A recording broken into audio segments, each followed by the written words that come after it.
ये उन दिनों की बात है, जी हाँ, उन दिनों की बात जब देश का मुकुट जम्मू कश्मीर विशेष दर्जे वाला राज्य हुआ करता था। विशेष इस अर्थ में कि जम्मू कश्मीर को अनुच्छेद 370 के तहत देश के बाकी राज्यों से कुछ विशेष अधिकार हासिल थे। राज्य विशेष था तो वहाँ की स्थिति किस स्तर तक विषम थी, वो इन तस्वीरों में देख लीजिए।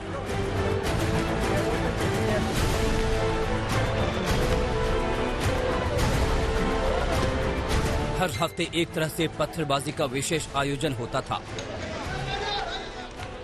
देश के बाकी हिस्सों के लिए कश्मीर की खबर का मतलब होता था आतंकियों की घुसपैठ या आतंकी हमले। देश का अभिन्न हिस्सा होते हुए भी धरती के स्वर्ग में बाहरी लोग वहां जमीन नहीं खरीद सकते थे।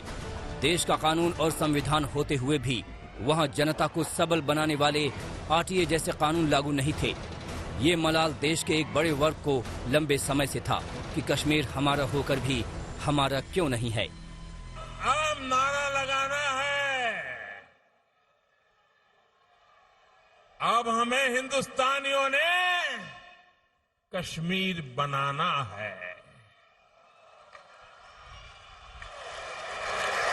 कल तक कहते थे कश्मीर हमारा है, अब हिंदुस्तानी कहेगा हमें नया कश्मीर बनाना है।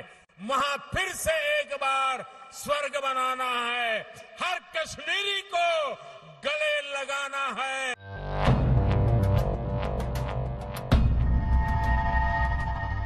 5 अगस्त 2019 ये तारीख देश के इतिहास के लिए अमर हो गई। पूरे देश को हैरान करते हुए सरकार ने एक झटके में जम्मू कश्मीर से आर्टिकल 370 और 35 से हटाने का ऐलान कर दिया। जम्मू कश्मीर से लद्दाख को काटकर 2 भागों में बांट दिया गया। जम्मू कश्मीर अब विशेष नहीं रहा, बल्कि वो राज्य से केंद्र शासित प्रदेश बन गया। भारत के संविधान के अनुच्छेद 370 के खंड 1 के साथ पठित अनुच्छेद 370 के खंड 3 द्वारा प्रदत्त शक्तियों का प्रयोग करते हुए राष्ट्रपति संसद की सिफारिश पर यह घोषणा करते हैं कि यह दिनांक जिस दिन भारत के राष्ट्रपति द्वारा इस घोषणा पर हस्ताक्षर किए जाएंगे और इसे सरकारी गैजेट में प्रकाशित किया जाएगा, उस दिन से अनुच्छेद 370 के सभी खंड लागू नहीं होंगे, सिवाय खंड 1 के नामक तदनुसार पढ़ा जाए। जम्मू कश्मीर पर सरकार फैसला सुना चुकी थी, अब बारी थी इसे लागू करने की। इस फैसले के बाद घाटी में शांति बनाए रखने की फारूक अब्दुल्ला, उमर अब्दुल्ला, महबूबा मुफ्ती समेत कश्मीर के तमाम नेताओं को नजरबंद कर दिया गया। इंटरनेट सेवा बंद कर दी गई। सुरक्षा बल के जवानों को सड़कों पर उतार दिया गया। कोरोना आने से काफी पहले देश ने कश्मीर घाटी में लॉकडाउन देख लिया। भरोसे की बहाली राष्ट्रीय सुरक्षा सलाहकार अजित डोभाल घाटी की सड़कों पर आम लोगों से मिले। राजनीतिक तौर पर बेशक इस फैसले का प्रबल विरोध हुआ, लेकिन देश के लिए राहत की बात यह रही कि अलगाववादी और आतंकी वारदात पर कंट्रोल हो गया।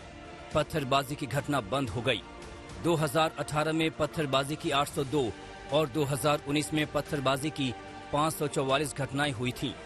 खून खराबा रुक गया। कश्मीर में शांति स्थापित हो गई। ब्लॉक डेवलपमेंट काउंसिल के चुनाव में कुल मिलाकर 98% वोटिंग हुई। सरकार का फैसला बड़ा था, लिहाजा ऐसे कदमों की जरूरत थी जिससे आम लोगों का दिल जीता जा सके। विकास से बड़ा मरहम और क्या हो सकता था। जम्मू कश्मीर के औद्योगिक विकास के लिए 28,400 करोड़ रुपए की परियोजना को हरी झंडी दी गई।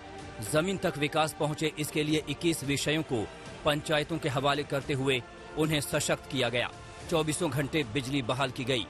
2022 तक गांव-गांव तक सड़क पहुंचाने की योजना शुरू की गई और आयुष्मान भारत योजना के तहत जम्मू कश्मीर के लिए प्रधानमंत्री जन आरोग्य योजना सेहत की शुरुआत की गई।